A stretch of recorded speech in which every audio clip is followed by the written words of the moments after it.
Tawagdo. Yamro sini bujasi. Ayam tu kau jangan pakai. Hello, sini loh ini. Itu kau deh. Kau ni mem.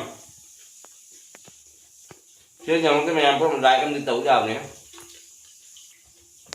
Đó hả? Cái cú mình đó, mà khánh mình đó lưỡi lẹ.